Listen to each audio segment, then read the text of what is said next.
from Houston writes in and says, if taxes were not an issue, what are your thoughts on going to cash today and waiting for better opportunities to deploy that cash over the next 12 months? Is it a sensible idea in your mind? My whole adult life, I've never hoarded cash waiting for better conditions. I've just invested in the best thing I could find.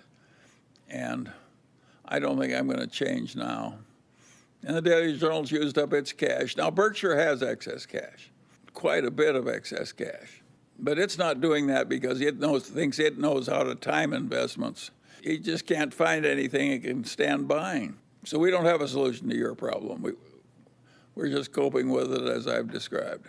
VJV writes in on that very point, given the valuation and market correction in early 2020, why is Berkshire not picking up or adding any new companies to its profile?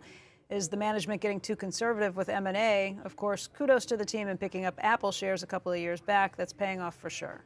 No, the reason we're not buying this, we can't buy anything at prices we're willing to pay.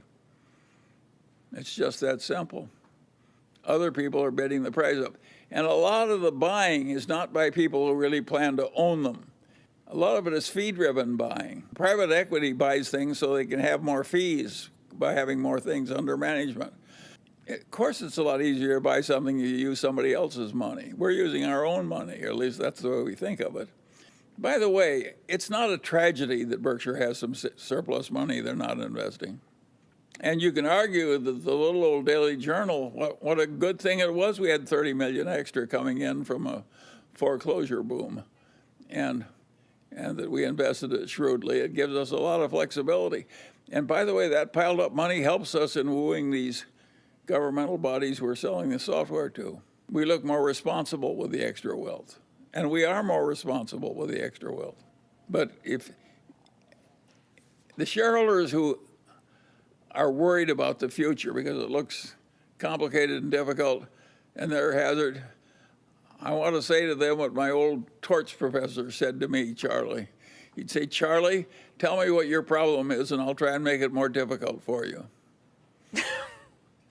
And he did me a favor by treating me that way.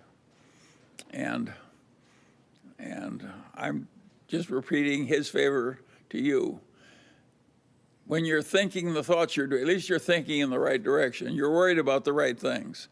All you people that are worried about the inflation and the future of the republic and so forth.